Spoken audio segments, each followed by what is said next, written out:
肇事率的问题。那我方其实是新的数据，他方拿的是92年数据，那么他们一直觉得安全性、那个安全距离、安全性，还有那些车的爆开什么问题，然后现在他们也认为，在现有车速下，110还会产生明显认为车辆这些安全问题跟速度是没有绝对关系。我方也提出来，德国的数据明显比台湾高然而他们这样的做法一直都忽视我们1000多亿的汽车产业这些发展，先提升忽视他们他们说我们有面板，没错，我们有 HPC 宏达电，为什么我们不把我们的汽车加进去，造成宾士车的品质，让这些能够做得更好，而且我们还有机会可以外销，对不对？车还有机会可以外销，我们不应该将我们车辆的限制发展这样子刺激？我们举方的举了这个德国跟意大利，他们都无限制的高速公路，他们的这些高级车都闻名遐迩，所以呢，我方争取我国新建无限制，看高速公路开放速度限制，谢谢。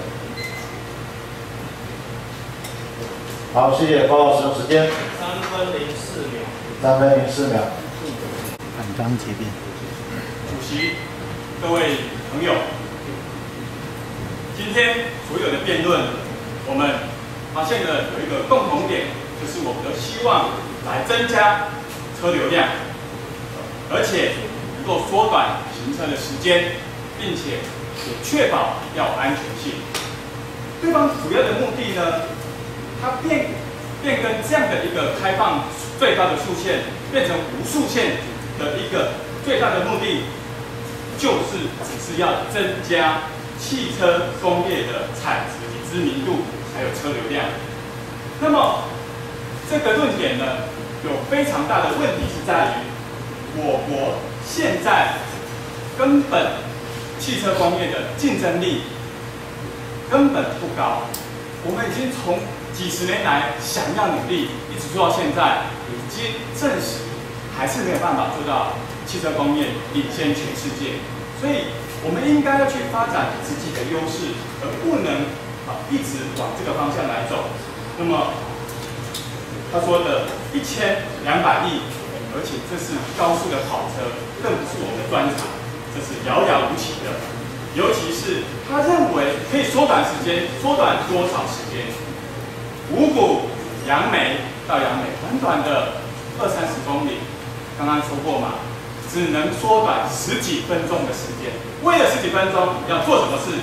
要变更现在已经快完工、正在完工的一个这个工程。这个工程是非常的浩大，他们认为只要改就可以改，可以这样子去做吗？可行性有办法吗？我方呢认为，其实只要照现有的政策制度，高铁已经完成了，主意已经完成，现在高铁运送量越来越高，大家的习惯越来越多，所以我个人已经觉得车潮大为降低，再加上大众运输系统的客运，还有现在刚刚对方所提的五股杨梅路段，现在已经在做了，那快完工，完工后相信马上就可以达到对方所认为的这个增加车流量以及减少这个行车时间。所以我方的方式本来就可以做到的，为什么要变更这么多，而且还增加那么大的风险？这个速度的风险，对方一直认为没有关系，没有关系。那么我相信，不管从93年的这个光提升10公里的速限，刚刚的数据已经是非常明确，增加了100-200%的这个肇事率跟死亡率，那这是非常明确的。那么，德国现在已经逐一在取消这些刚刚已经讲了，它并不是全部，刚刚现在70几%。所以呢，全世界没有任何一个国家敢全部开上高速公路无速限的原因，就是最大政府的责任安全。所以我方坚决的反对开放最高速限。我们大力的宣导，一定要鼓励全民来用大众运输来减少这个车流量，来减少我们的时间，来让我们经济更进步。谢谢大家。好，报告使用时间3分30秒。首先感谢双方辩手很辛苦，那打到今天这一场，我想也是非常恭喜你们在奥瑞冈松又迈进了一大步。可是整场的比赛，当然跟我们原来评审认为双方应该会有非常多的攻防的这个争议上面来讲，我想今天我们很平顺的、和平的把它完成。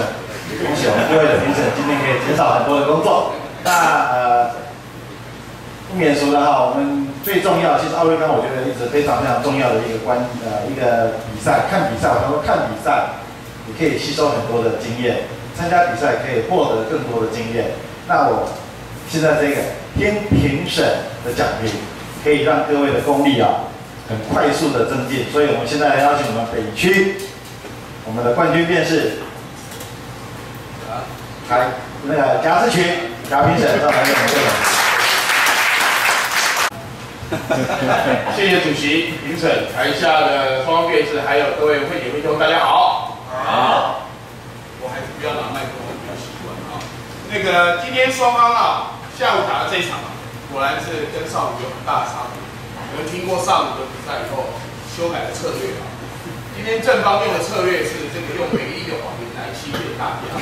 他告诉我说，新建取消这个限速最主要的目的是提升我们汽车工业，然后等，有5项，对不对？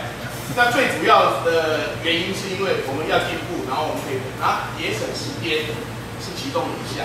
可是他又花了很大的时间设计一个陷阱，叫做五羊高速公路40公里这一段，然后呢再跟他讲说这一段可以节省时间。那你最主要不是告诉我你要提升你的汽车工业嘛，最主要的目的是这个嘛，因为你花了很多时间，所以你说我们最终3个人出来告诉我们要新建一台平民级的宾士，听起来非常吸引人嘛，对不对？它的策略是，你们也知道，可是你在检验的时候，最后才来公布给它最多，而3个人花最多的时间都在攻击所谓的5羊高速公路，这个部分有没有这个值得？6000台车上去跑，到底可不可以，对不对？你进了他的线，所以就花了很多时间在攻防这个部分。而到他后面来跟你讲咨询你们的时候，你要不要再买那个这么好的车，这么便宜，然后我们可以增进我们的工业水平？其实300多人，我觉得在这个策略的运用上，他们的策略运用很好，但是它的架构上基本上有很大的问题。请你告诉我，5羊高速公路盖完之后，为什么我车子平民级的宾士的车子就会盖出来？为什么在短短的5年之内，台湾的工艺造车工业，因为我修改好这高速公路之后，我的汽车工业突然变好，为什么？从头到尾遇到，他做骗你，因为他把你现在的线，你们今天单点其实都有打到他们的弱点，都有贴进去，3个人基本上在沟通都有，可惜在整合全部的时候没有整合起来，然后呢，今天这个6位辩士呢，我觉得整体的默契串联比较好的反而是反方，正方的质询稿跟后面的申论稿连结的部分，今天做的很烂，因为不像我看过的你，他们做的比你们完整，你们是运用了一个陷阱骗他们进去，所以我觉得这场比赛如果你们输，是因为你们被骗，不是因为他们架构。好，这是我个人的看法，谢谢大家。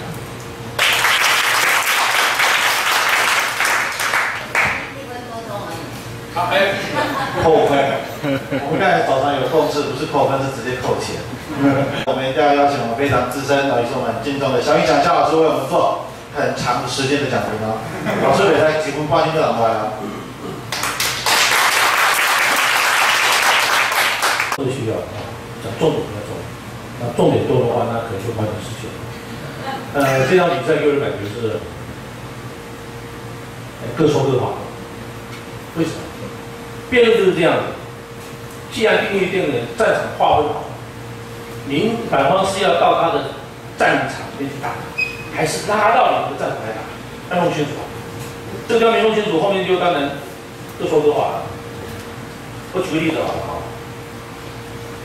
他已经跟你讲了，我要塑造德国这样一个美梦。那你们说准备的资料跟所有内容，是不是应该去找说德国这里面实施这么久之后有哪些问题？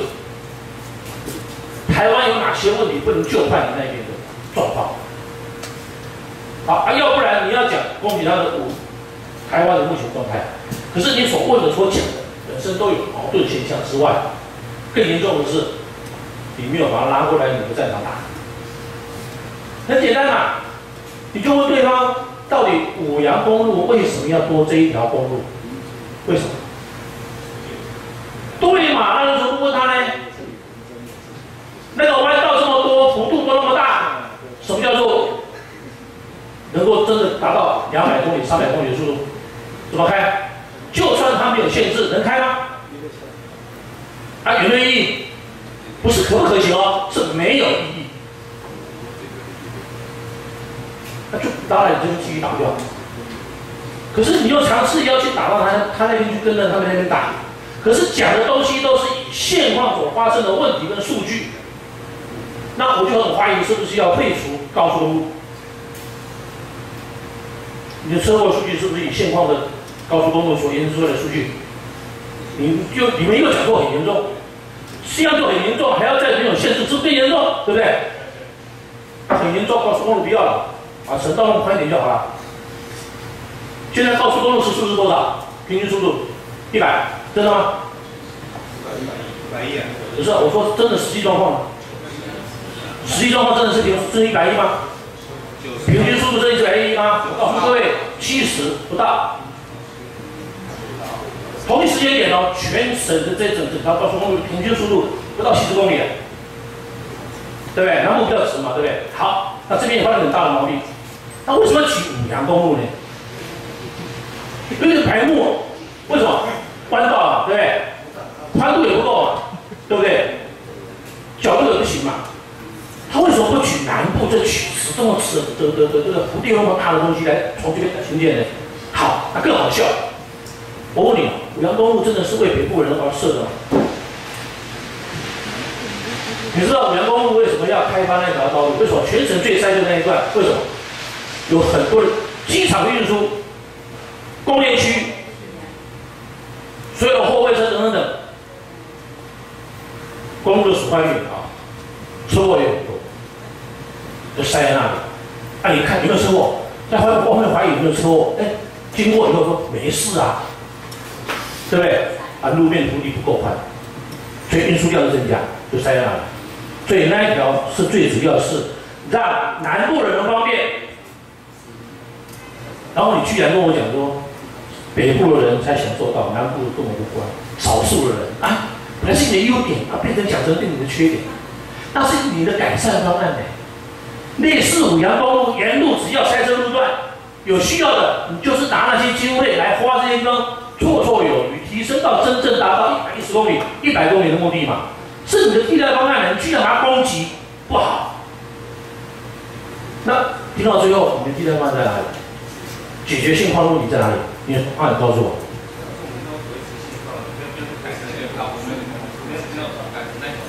对呀，对呀，对呀。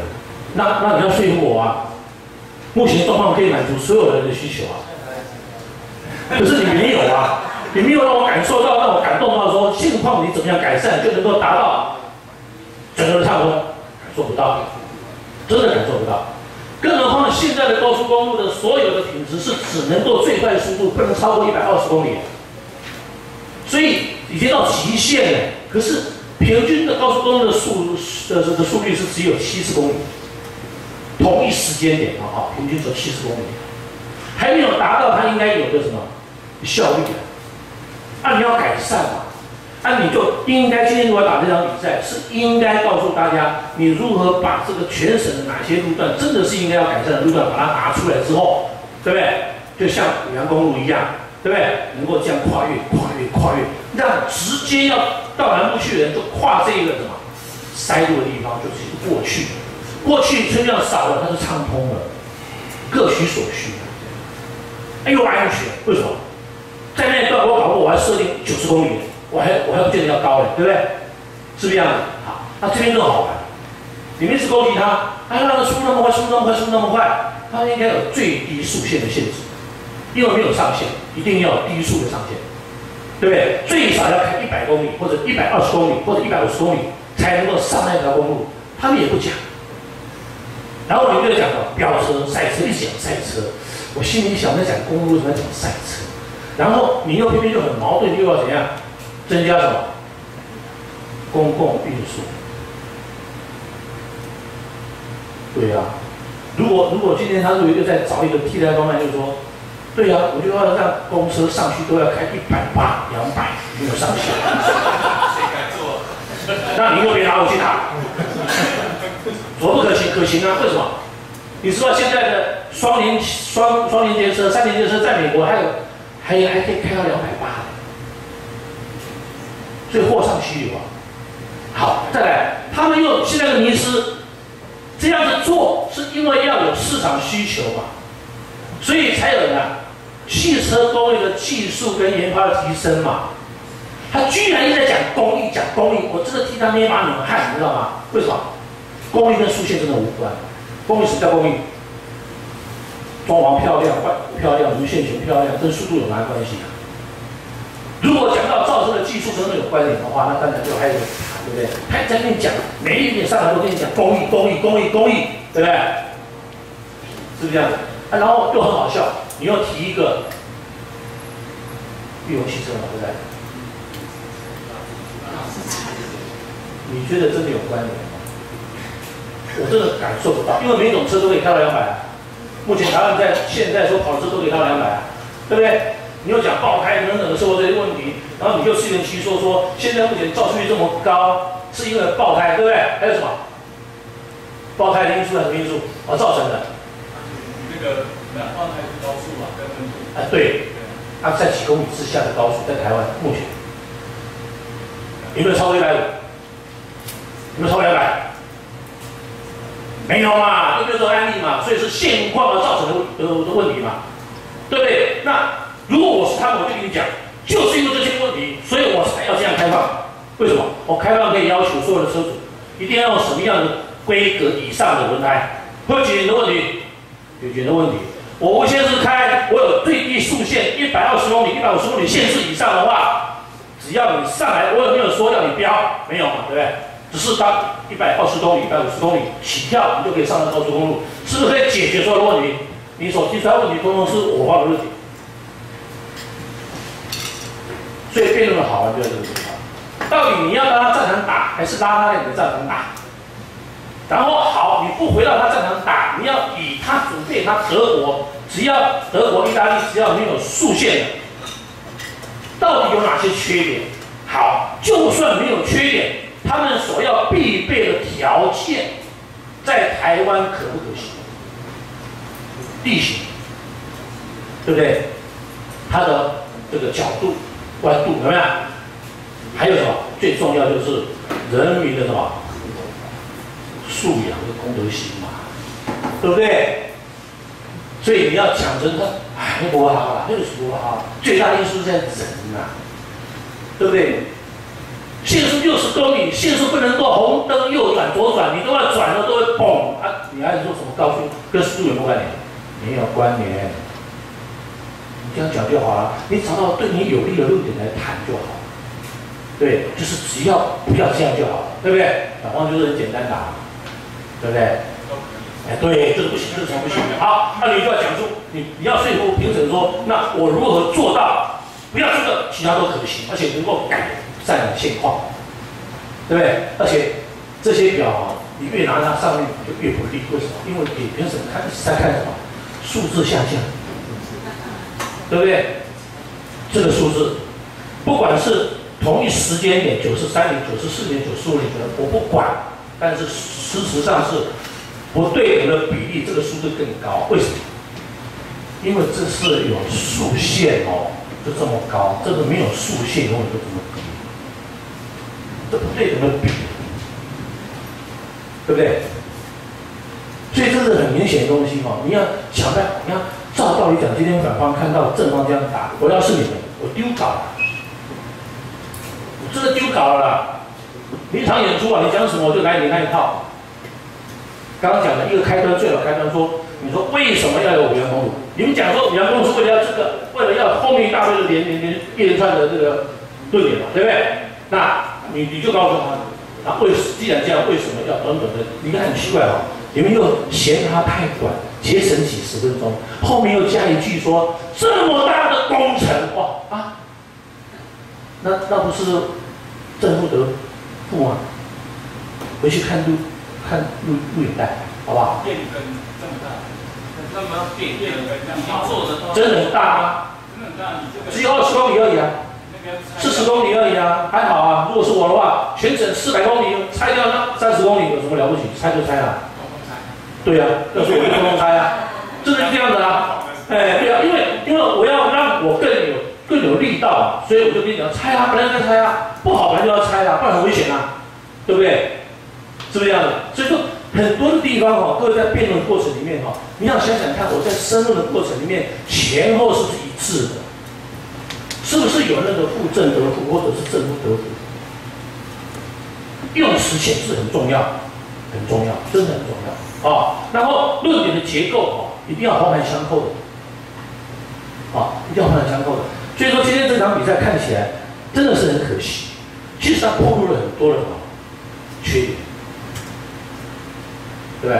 跟我们讲嘛，因为地形关系嘛，人员素养的关系嘛，在德国可行嘛，因为德国人都很守法啊，对不对？你可以朝着方向来论述的话，你们就比较有说服力。哦，要不然我就想要拉回来这边战场打。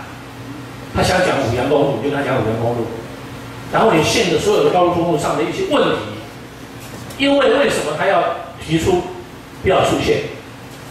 也很简单嘛，为了快速便捷嘛，对不对？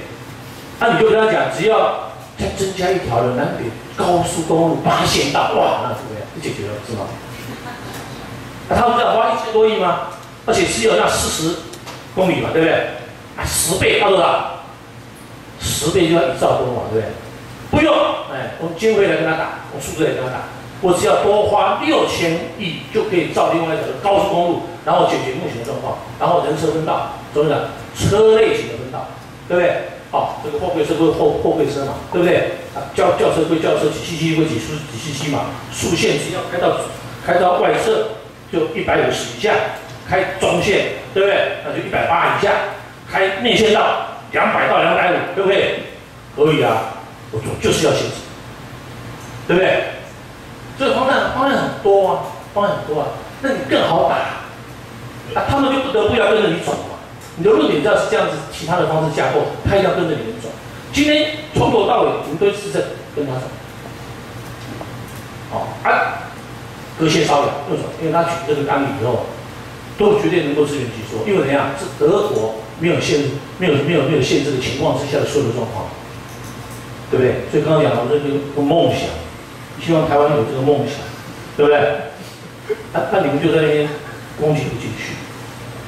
好，所以整个这个录影带，我是觉得以后教学用很好用，哦，真的很好用。我绝对没有这个不尊重的这种感觉哈，我绝对是真的很慎重讲，这一个教学录影带哈可以用，因为我从来没有在评论的时候讲出这句话来，只有这一场。